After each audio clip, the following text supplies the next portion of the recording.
بسم اللہ الرحمن الرحیم۔ عزیز طلباء و طالبات، السلام علیکم۔ میں آپ کی اردو کی ٹیچر مس مینا آپ کی خدمت میں حاضر۔ بچوں، آج ہم جو سبق پڑھنے جا رہے ہیں وہ ہے سبق نمبر 3، پرستان کی شہزادی، کلاس دہم۔ بہت ہی اچھی تحریر ہے۔ اشرف صبوحی اس کے مصنف ہیں اور یہ ایک افسانہ ہے، ٹھیک ہے۔ صنف ادب کے لحاظ سے یہ ایک افسانہ ہے۔ اشرف صبوحی جو ہیں وہ اس کے مصنف ہیں۔ اشرف صبوحی اردو کے صاحب اسلوب ادیب۔ اشرف صبوحی کا اصل نام جو ہے وہ سید ولی اشرف تھا اور وہ 11 مئی 1905 کو دہلی میں پیدا ہوئے۔ ابتدائی تعلیم گھر پہ حاصل کی۔ 1922 میں Anglo Arabic high school Delhi سے میٹرک کا امتحان پاس کیا۔ معروف ادیب ڈپٹی نذیر احمد کے پوتے شاہد احمد دہلوی کے یہ ہم جماعت بھی تھے۔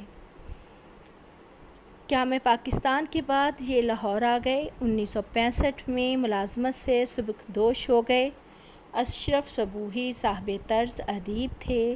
انہوں نے اپنی ادبی زندگی کا آغاز بچوں کی کہانیوں سے کیا۔ بہت کہانیاں انہوں نے لکھی اور جو بہت مقبول بھی ہوئیں، ٹھیک ہے۔ ان کے ڈرامے، ریڈیو فیچر، افسانے اور تنقیدی مضامین بھی بہت زیادہ مقبول ہیں۔ ان کی اہم تصانیف بن باسی دیوی، دلی کی چند عجیب و غریب ہستیاں، غبارِ کارواں، پریوں کی کہانیاں، جھروکے، سلمیٰ اور یہ جو ہیں یہ بہت اہم ان کی تصانیف ہیں۔ صنف ادب کے لحاظ سے بچوں یہ سبق ایک افسانہ ہے اور اس کا ماخذ دہلی کی چند عجیب ہستیاں ہیں، ٹھیک ہے۔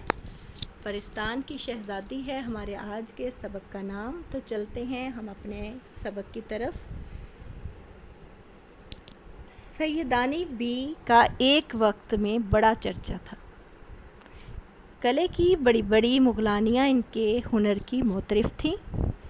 اکثر بیگمات انہی سے اپنے کپڑے جو تھے وہ سلواتی تھیں، جس کی وجہ سے سیدانی بی بی بے حد مصروف رہتی تھی۔ یہ ایک نہایت شریف گھر کی بیٹی تھی۔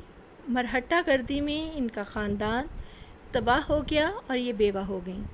بڑھاپے میں کوئی بھی پوچھنے والا نہ تھا تو مغلانی کا پیشہ اختیار کر لیا۔ پڑوس میں ایک میر صاحب نے خدا ترسی کی اور اپنے گھر رکھ لیا۔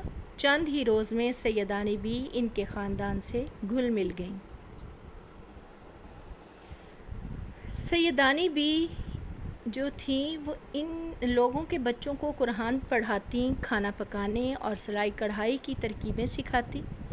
میر صاحب اور ان کی بیوی بہت خوش تھے کہ اللہ نے سیدانی بی کو ان کے بچوں کی تعلیم و تربیت کے لیے بھیج دیا ہے۔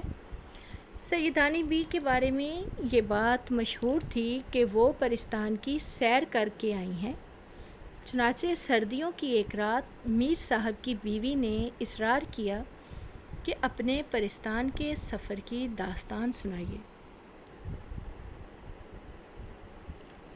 سیدانی بی نے کہا کہ پہلے تو ایک دفعہ مجھے دھوکے سے پرستان لے کر گئے تھے، مگر اس کے بعد جب بھی میں گئی ہنسی خوشی گئی اور واپس آئی۔ ایک دن میں قلعے سے واپس آئی، ابھی کھانا بن ہی رہا تھا کہ باہر سے کسی نے آواز دی کہ سیدانی بی، بادشاہ نے بلوایا ہے، جیسے بیٹھی ہو چلی آؤ، اور مجھ سے انکار نہ ہو سکا۔ میں اٹھ کھڑی ہوئی، باہر پالکی میں جا بیٹھی۔ کچھ ہی دیر میں پالکی ہوا سے باتیں کرنے لگی۔ جب مجھے بازاروں کا شور سنائی نہ دیا تو ڈر کے مارے پردہ ہٹا کر باہر دیکھا تو جنگل سائیں سائیں کر رہا تھا۔ میں نے پوچھا کہ کون ہو تم اور کہاں لے جا رہے ہو؟ تو ایک بکرے اور گدھے کے جسم والے جن نے بتایا کہ سیدانی بی، حوصلہ رکھیے، بادشاہ سلامت سیدوں کو بہت مانتے ہیں اور کچھ ہی دم میں ہم محل پہنچ جائیں گے۔ لہٰذا تھوڑی ہی دیر بعد مجھے محلات دکھائی دیے۔ بیگم کیا دیکھتی ہوں کہ وہاں روشنی ہی روشنی ہے، پریاں ادھر ادھر پھر رہی ہیں۔ ایک پری میرے پاس آئی اور مجھے بادشاہ اور بادشاہ بیگم کے پاس لے گئی۔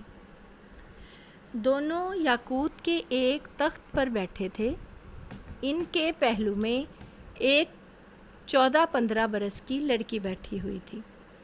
میں گھبرا گئی کہ کہیں یہ صورتیں سب نقلی نہ ہوں۔ بادشاہ نے اعتماد دلایا کہ ہم سیدوں کی بہت عزت کرتے ہیں اور یہ سب چہرے اصلی ہیں، البتہ آپ کو یہاں لانے والا جن تھا۔ اتنے میں دسترخوان سجایا گیا، اس پر ایک ایک کو بالشت کے پودے جو تھے وہ رکھے تھے۔ بادشاہ بیگم ان کو منہ میں رکھو تو جس پھل کا خیال کرو اسی کا ذائقہ منہ میں آتا تھا، اور ایک پھل توڑتے تو وہاں فوراً دوسرا نمودار ہو جاتا تھا۔ اس سب سے فارغ ہوئے تو بادشاہ بیگم نے بتایا کہ ان کی بیٹی کی شادی ہے، ہم نے آپ کو بیٹی کا جہیز ٹانکنے کے لیے بلوایا ہے، لہٰذا بڑے بڑے تھان لائے گئے اور بادشاہ بیگم نے مجھے کہا کہ لو سیدانی بھی اپنے ہنر کا مظاہرہ کرو۔ میں نے کہا کہ صبح تو ہونے دیں۔ بادشاہ بیگم مسکرا کر بولیں کہ یہاں صبح و شام کا کوئی تصور نہیں، آپ بسم اللہ کریں۔ میں نے سوچا کہ دیر کیوں کرنی، جلدی سے کام سے فارغ ہو کر اپنے گھر جاؤں۔ ان کا کیا بھروسہ کہ ذرا سی بات پر بگڑ جائیں اور جلا کر راکھ کر دیں۔ لہٰذا میں نے کام کا آغاز کیا۔ پہلے ہی جوڑے میں واہ واہ ہو گئی، پھر تو جیسے مجھے پر لگ گئے۔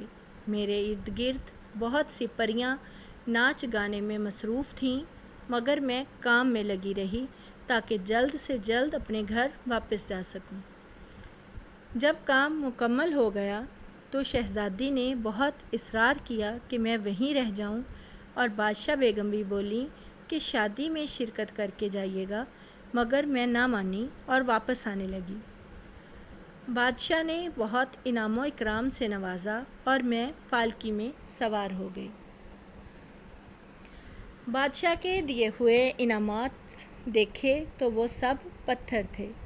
میں غصے سے تلملا گئی کہ میری برسوں کی محنت کا صلہ یہ کنکر پتھر کی صورت میں دیا، مگر مطمئن تھی کہ جان بچ گئی اور اب میں گھر پہنچنے والی ہوں۔ گھر آ کر چراغ کی روشنی میں دیکھا کہ جن کو میں کنکر اور پتھر سمجھ رہی تھی وہ تو جواہرات تھے۔ سر پیٹ لیا، مگر اب کیا کیا جا سکتا تھا۔ ملازمہ نماز سے فارغ ہو کر دعا مانگ رہی تھی اور کھانا جیسے چولہے پر رکھا تھا ابھی ویسے ہی پڑا ہوا تھا۔